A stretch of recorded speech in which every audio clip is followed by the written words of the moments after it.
7 de la mañana en punto. Vamos a iniciar de inmediato nuestra conversación con Jorge Millán, es nuestro invitado en De Primeras con las parlamentarias, candidato para el circuito 2 de Caracas por la Mesa de la Unidad Democrática. Bienvenido. Bueno, muchas gracias por la invitación y a todos los que nos están hoy viendo aquí en este tan importante programa de Globovisión, ¿no? Candidato, son muchísimas las necesidades de los ciudadanos en este momento. Estamos en año electoral, los problemas de Venezuela ya son conocidos: escasez, desabastecimiento, inseguridad. ¿Cuál es la propuesta en este momento para ese circuito 2 por parte de Jorge Millán? Bueno, hoy en día la verdad que, como tú lo dices, los problemas que estamos viviendo los venezolanos son problemas macro, independientemente de los problemas que vivimos comunitariamente, la basura en el 23 de enero, el problema de la inseguridad que nos abarca a todos. Pero nosotros creemos que cuando tú ves lo que está pasando en el mundo, el Papa en Cuba, el Papa en Estados Unidos recibido de manera especialísima, indica que este es un mundo que está en cambio permanente y lamentablemente el país está detenido, o sea, está frenado, no quiere incorporarse en ese cambio. Yo creo que lo primero que nosotros debemos lograr es que Venezuela se incorpore a este proceso de cambio mundial para que podamos tener un país de progreso. Ahora, con respecto a las propuestas, nosotros desde la Unidad Democrática hemos venido insistiendo en algunos elementos que son fundamentales. O sea, un país que no tenga producción nacional es un país que no puede progresar porque no hay empleo, porque no es posible que pueda subsistir con las importaciones permanentemente. Entonces nosotros tenemos que promover una ley de producción nacional que permita que lo hecho en Venezuela vaya rompiendo con ese problema del desabastecimiento que tenemos. Y hoy en día lo que tenemos es un gobierno que se dedica a la importación, porque además hay muchos negociados alrededor de la administración de los dólares baratos que solo los reciben unos pocos y que al final el pueblo venezolano recibe en productos un dólar muy caro. Entonces nosotros tenemos que romper con eso, tenemos que paralizar ese negociado que hay corrompido de la entrega de dólares económicos en desmedro de la producción nacional que nosotros podríamos hacer. No es posible que el café que nos tomamos hoy, el 70% venga de Nicaragua, cuando el café venezolano es uno de los mejores cafés del mundo. Entonces nosotros tenemos que recuperar eso, el cacao con el chocolate nuestro. Entonces la ley de producción nacional es vital, pero eso tiene que venir acompañado de una ley que logre que el salario de los venezolanos sea un salario digno, que el trabajo y el esfuerzo de cada uno de las personas que viven en Venezuela pueda ser capaz de cubrir la cesta básica. Hoy la cesta básica está alrededor de 65.000 bolívares y bueno, el salario mínimo está en 7.000 y algo, en un país donde el 70% de los venezolanos ganan salario mínimo. Entonces, ¿cómo hacer en la práctica para que eso se aplique y tenga eficacia? Porque el tiempo está pasando, se encarece la vida del venezolano, pero un reglamento de ley puede tomar quizás mucho tiempo. ¿Cómo hacer en la práctica para lograr efectivamente apalancar el aparato productivo en este caso? Bueno, yo creo que hay dos vías. La primera es que tuviéramos un gobierno que fuera un gobierno capaz, que estuviera conectado con los problemas del país, que estuviera viviendo lo que sienten los venezolanos, que no le estuviera echando la culpa al otro. O sea, nosotros tenemos hoy una situación que es como una persona que vive en un edificio, que vive en el barrio y todos los problemas se los achaca al vecino. O sea, si la hija se va a rumbear y llega tarde y no estudia, el problema es el vecino. Si un muchacho es mala conducta, el problema son los amiguitos. No, nosotros tenemos que revisarnos internamente. Entonces, si el gobierno fuera un gobierno capaz, estaría tomando medidas, pero hoy tenemos un gobierno absolutamente desconectado.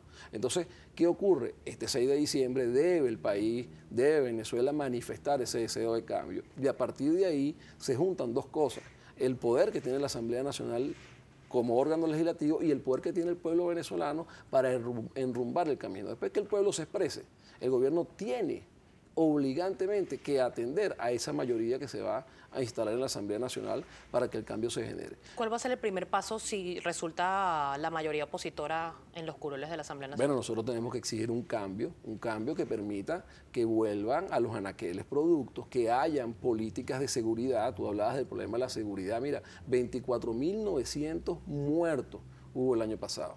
En Caracas, en lo que va del primer semestre, fueron más de 3.000 muertos. Y o sea, nosotros estamos en una guerra interna. O sea, Venezuela se está desangrando internamente. Y mientras tanto estamos pendientes de que la frontera, que el problema aquí cuando el mundo se está abriendo. O sea, nosotros deberíamos estar, en vez de estar comprando Sukhoi, estar equipando adecuadamente a dos aristas fundamentales para la seguridad. Primero, nuestros cuerpos policiales y después el aparato de justicia y de reeducación, que tiene que ver con los jueces y fiscales. Hoy los jueces y fiscales no están cumpliendo su labor. Si los jueces y fiscales estuvieran cumpliendo su labor, no tendríamos un 92% de impunidad en el país, y eso es parte del drama. Y después, ese 8% que termina yendo a las prisiones, unas prisiones donde son 55.000 más o menos la población de reclusos, pero que tiene en términos de infraestructura para 19.000 reclusos. Bueno, esos terminan yendo a lo que yo he llamado la universidad del crimen, porque ahí no hay un proceso de regeneración, no hay un proceso donde los presos aprendan alguna labor, donde trabajen, donde se dignifiquen. Unos muy vivos, como pasa en el país, son los pranes, que desde ahí gerencian grandes negocios de la delincuencia, y otros presos que viven como esclavos de ellos. Así está Venezuela igualito. Un grupito muy pequeño aprovechándose y desangrando a Venezuela, y otro muy grande, que somos todos los venezolanos, en una crisis inimaginable después de que aquí se han manejado 2 billones de dólares, son 150 planes marcha. Señor Millán, usted es candidato por el Circuito 2 de Caracas. Esto abarca las parroquias 23 de enero, Catedral, San Juan y Altagracia. El 23 de enero siempre ha sido denunciado por sectores de la oposición de ser un microestado. Allí se manejan los mal llamados colectivos. Del gobierno nacional aseguran que son grupos organizados. Lo cierto es que durante estos años han circulado fotos de colectivos, de personas armadas. ¿Quién le va a poner el cascabel al gato en el 23 de enero? ¿Hay algún plan para lograr depurarlo de estas personas? Bueno, es que si se confirma. Yo creo que lo primero que nosotros tenemos que hacer, y que además es un problema que ha trascendido ya el 23 de enero, porque los grupos armados paraestatales están alrededor de todo el país hoy en día, algunos disfrazados de algún rol social, y otros públicamente los conoce la gente, son los que dirigen el barrio, son el AMPA, que anda organizada y que tiene el control de muchos espacios o muchos territorios donde nosotros vivimos. Eso hay que ponerle coto, y eso es producto de la incapacidad del gobierno, porque el Estado nace como una entidad que debe monopolizar las armas, para que nosotros los ciudadanos estemos por la calle libres, sin ningún temor de que haya algún ciudadano muy malo que ande armado y que dañe al resto de los ciudadanos, o muy bueno que quiera hacerse de la justicia. Porque es que de buenas intenciones está lleno el camino al infierno, como dicen. Entonces, nosotros debemos recuperar el rol del Estado en el 23 de enero, en San Juan, en Altagracia, en Santa Teresa, en Catedral y en el resto del país. O sea, los ciudadanos tenemos que estar, digamos que tenemos el derecho a tener una justicia, y que la justicia sea una justicia imparcial. Tenemos el derecho a ser resguardados, pero a ser resguardados por el Estado, no por cualquier grupo con muy buena voluntad o con muy mala voluntad, que es lo que termina ocurriendo siempre, que de las buenas voluntades terminamos en grupos armados que se toman la justicia en sus manos, que luego empiezan a asumir el control de los distintos negocios oscuros que se presentan en la sociedad. Bueno, entonces nosotros tenemos que estar libres de eso, y para eso debemos tener un Estado que atienda a eso. Candidato, hay muchísima expectativa con lo que es este proceso de censo de colombianos en nuestro país. Y esto se lo comento porque hay un comentario del señor @Lirio12630 al invitado. Cuentan con la capacidad de evitar que estos 116.000 colombianos por la paz les den cédula y los inscriban para votar. ¿Ustedes han manejado ese escenario? Bueno, yo creo que al gobierno le puede pasar ahí como esos momentos donde la gente agarra y luego vota. Eso pasó mucho en la Cuarta República, ha pasado en estos momentos. Yo no creo que los colombianos estén muy contentos con el trato que le han dado a sus hermanos en la frontera. Nosotros estamos en contra del bachaqueo. Ahora, lo que nosotros decimos es que el problema no es el bachaqueo es una causa. Aquí el Estado da dólares para comprar 4 pollos, y aquí lo que llega es una alita, y con la alita es que bachaquean. O sea, aquí hay unos delincuentes de cuello blanco que se están aprovechando del Estado, y el Estado ve para allá y no mira el problema de fondo. Entonces yo no creo que ese operativo que ellos están realizando vaya a terminar siendo un mecanismo para que el gobierno vaya a sacar votos. Cuidado si lo cedulan, si nos están trayendo muchos votos más para la unidad democrática. ¿Usted cree en la objetividad del Consejo Nacional Electoral?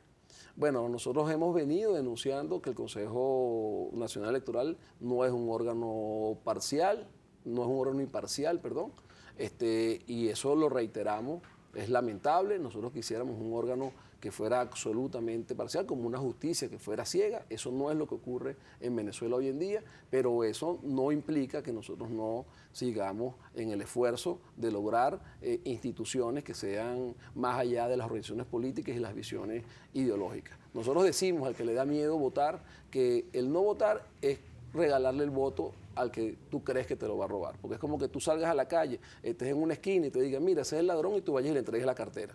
Oye, no señor, tu voto es tu voto y tú no puedes dejar que te lo roben con esa autocensura, ese autorrobo al tú entregarlo no votando. Candidato, tengo que hacer una pausa comercial, pero al regreso vamos a continuar conversando y quiero saber cuál es su posición con respecto a esta inhabilitación a Carlos Vecchio, dirigente de Voluntad Popular, quien estaba postulado para ser candidato y ya no va a poder ser porque el CNE asegura que no lo puede hacer. Vamos a conectarnos.